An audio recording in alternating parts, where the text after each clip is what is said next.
What's up guys, it's Manga time once again. I'm here today to bring you my review of Bleach 656 God of Thunder.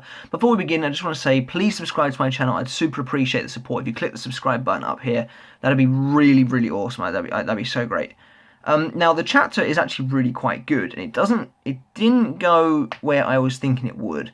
I did think we'd carry on with Gerard's fight, but I really thought that we would start off with Askin looking at Gerard, like seeing him in the distance and being like, oh, Gerard is, he's released his power.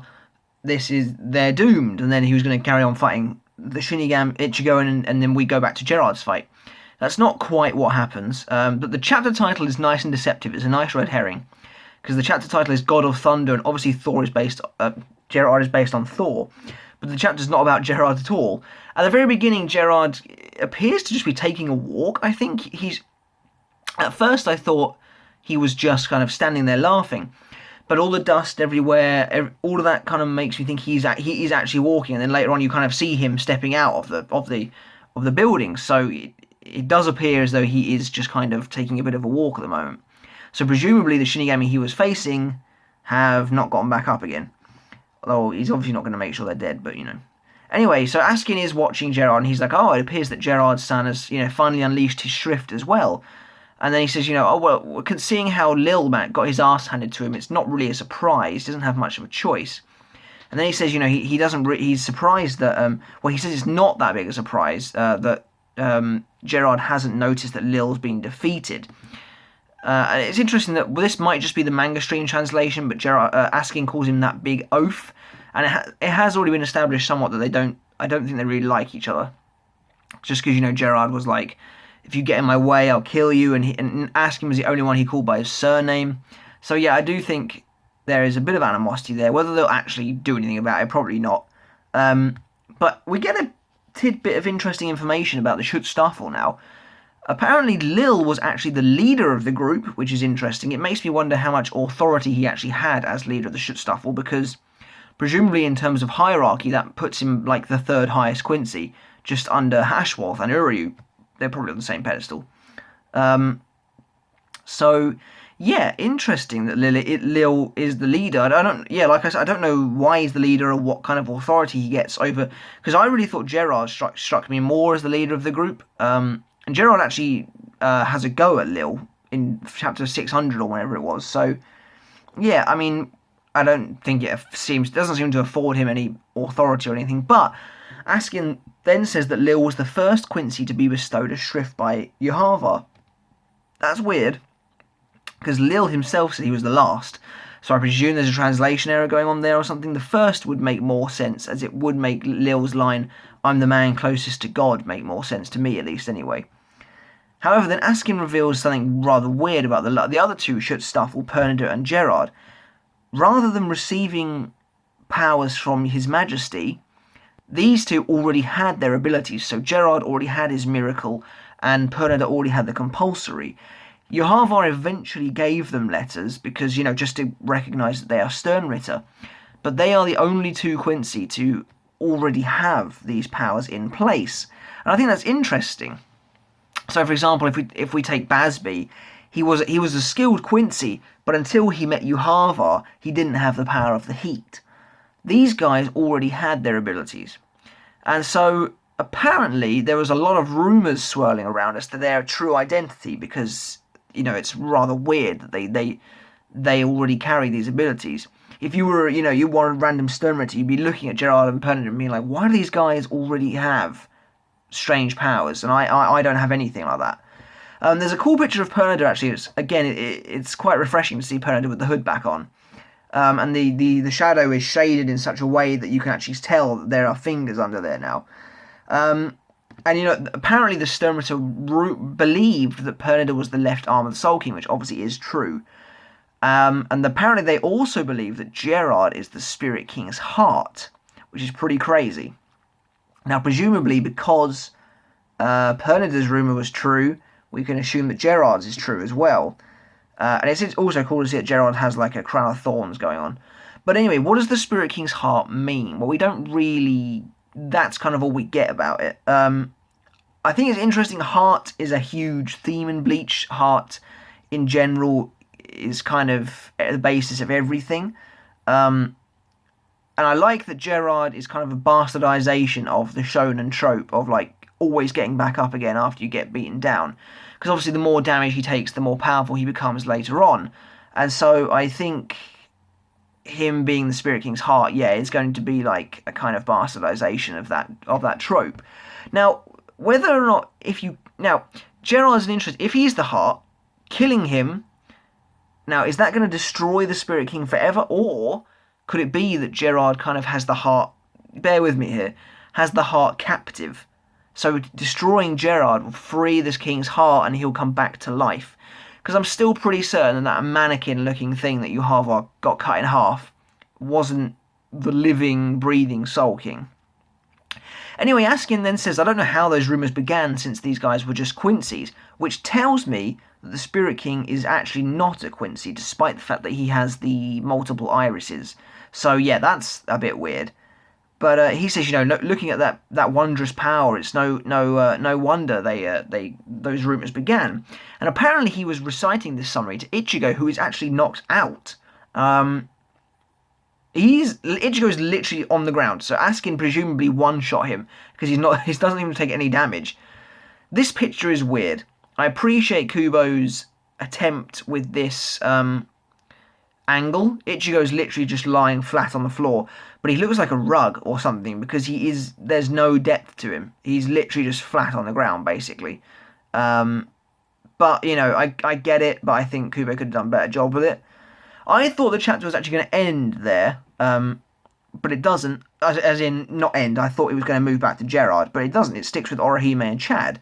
They come rushing over to Ichigo, and Chad tries to jump Askin, using Brazo Derecho El Gigante. He smashes his fist into the floor, and Askin sort of dodges, but then Chad gets surrounded by this kind of pitch black shadow, and it also covers Orihime, and they both get affected by it immediately, and it causes them to crash to the ground. I do think it's pretty funny that the humans have hit the floor already, pretty much the moment they've come into contact with an enemy. That is quite funny. But Askin reveals this is another ability of his death dealing called Gift Bad. That's a pretty bad name, but I think it's German for poison bath. But Gift Bad. Gift Bad, it just sounds stupid. It sounds like you're upset at Christmas, but you're like, Gift Bad. But anyway, it's just not good. It's not a great name. So this is essentially his gift ball, but an area of effect version. So, and it seems like he can spring it out of nowhere, without any kind of, waiting period. So, yeah, this ability is basically, if you step into it, he can lower, he can alter the dosage that is lethal to you of anything. And he chose the ability of Reishi this time. So, as we were told before, Wahrwelt has incredibly high dense Reishi, and now Askin has lowered their tolerance to Reishi so they can barely even stand. Seriously, Askin is actually very, very powerful. He doesn't even have to really do anything. He just stands there and his opponents get defeated. It's a pretty unique power. We then actually learn more about it, finally. We actually get to understand what the hell was going on in his fight with Oetsu. And it was, to be fair, what a lot of us thought it was. That scene where he drinks the blood is how he activates his power, just like we all thought it was, really. In order for him to manipulate an element, he has to take a lot of it into his body. Hence why when he wanted to manipulate Oetsu's blood, he had to drink a lot of it. So, essentially what happened was, when Oetsu slashed him, Askin started drinking his own blood, and then he was able to manipulate Oetsu. So presumably Reishi's even more powerful because he can just do it because it's everywhere anyway. So now, interestingly, I think, no, well actually what happens here is, I think he says that he has manipulated Reishi to make it so they can't move, but he's going to kill them by poisoning their blood like he did with Oetsu. But he says he can't do it because he's drunk too much coffee. I'm pretty sure that's what he said. What's going on here? Because he says, oh, unfortunately my stomach's about to explode. So until it settles down, I'm just gonna leave you here. I don't know why he didn't just kill them in another fashion. But someone says behind him, oh, how fascinating. And I thought it was Urahara at first. I don't know why. I just kind of thought Urahara was going to face him. But it's actually Yoruichi, which is awesome. Completely forgot about her. Not gonna lie. But yeah, she's hanging down behind him on this really cool pose, actually. And she says, from what I can tell, if your opponents aren't able to move, you may as well just reach out and strangle them. Which, is what I just said. It would make sense for Askin to just kill them with his bare hands when they can't do anything. Askin reveals essentially why he doesn't want to do that. Well, apparently Bambietta took issue with Askin's way of fighting as well, and she said something similar to him once, and apparently it annoyed him back then, and it still annoys him now. And he says, would it kill you to have some goddamn delicacy? And as he says this, he does a freaking roundhouse kick and tries to smack Yoruichi in the face, but she sort of just kind of flings herself backwards out of the way and lands on the ground. She says, oh yeah, I don't do delicacy. Do you really think your opponents are that far beneath you?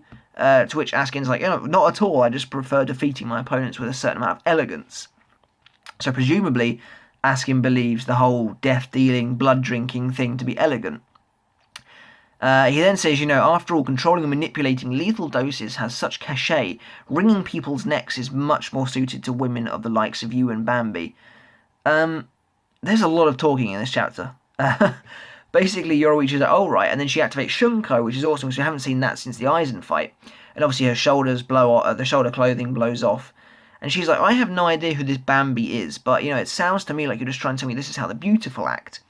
And Askin's like, well, you and Bambi are indeed both beautiful, but a woman's value isn't in her superficial qualities. And as he says this, his wrist bracelets begin to spin around, and his bow springs outwards. And he has a very cool looking bow. His bow looks awesome, actually. I really like it. It's actually bigger than I thought it was going to be. But he says, it's in her style and presentation. And I would argue that maybe style and presentation, at the very least presentation, could be seen as superficial as much as looks. But I think Askin, what he's trying to say is he cares more about the way a woman holds herself and, views herself. So that's interesting. He then fires off a couple of arrows at Yoruichi. Cool to see Sternritter actually using arrows again. There have been more than people will care to admit, I think.